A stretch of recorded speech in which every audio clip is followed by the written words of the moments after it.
Kingam-panahy nampitondrano lohateny hoe Boss.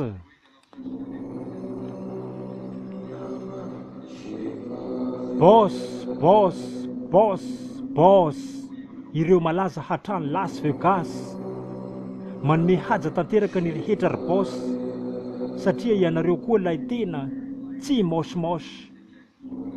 Boss tsy makalagy eo amin'ny fiainana, vola misy aminy koa tsy hitany loatra ny hitarainana.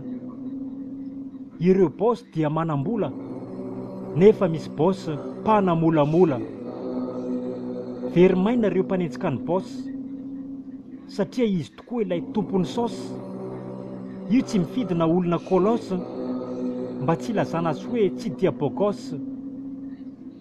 Fa rehefa boss izay no ilazana azy dia boss, ka tsisy azo atao rehefa mihetsika ny azy, na amin'ny lafiny tsara io na amin'ny lafiny ratsy. Vitany daholo izany ary mazava ho azy.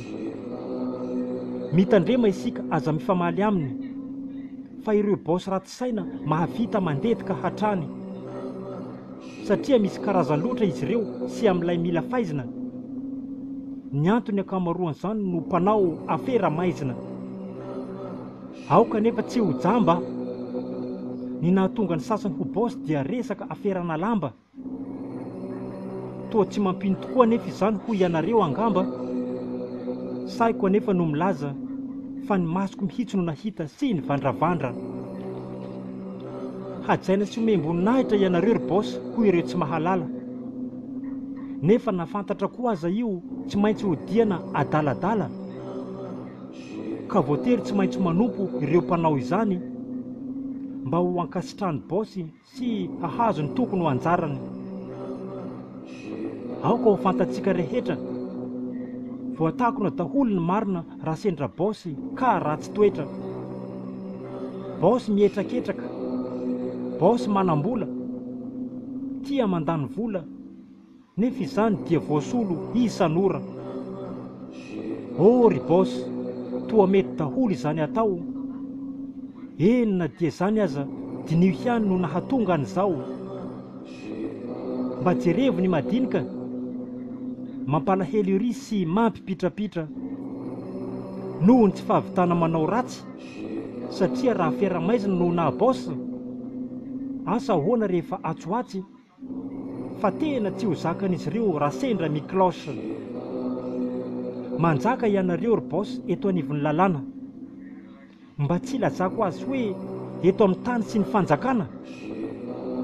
Olombelona tokoa jambany vola mazana, ka dia ny marina ihany izany no takona sy fafana. Mangataka ny fiovanareo ny rehetra ry boss, ary manaova toy ireo boss sasany izay tsy tia mifraude. Faly izahay vahoaka raha mba tanteraka fiovana, koa sanatrian'izany ihany raha sendra nofinofy ny valin'ilay fangatahana. Farany mba mandraisa fanapahan-kevitra avy hatrany, tsy inona akory izany fa ny fanatanterana an'izany. Mpanoratra izaho, Patrick, na hoe Kinga. Boss.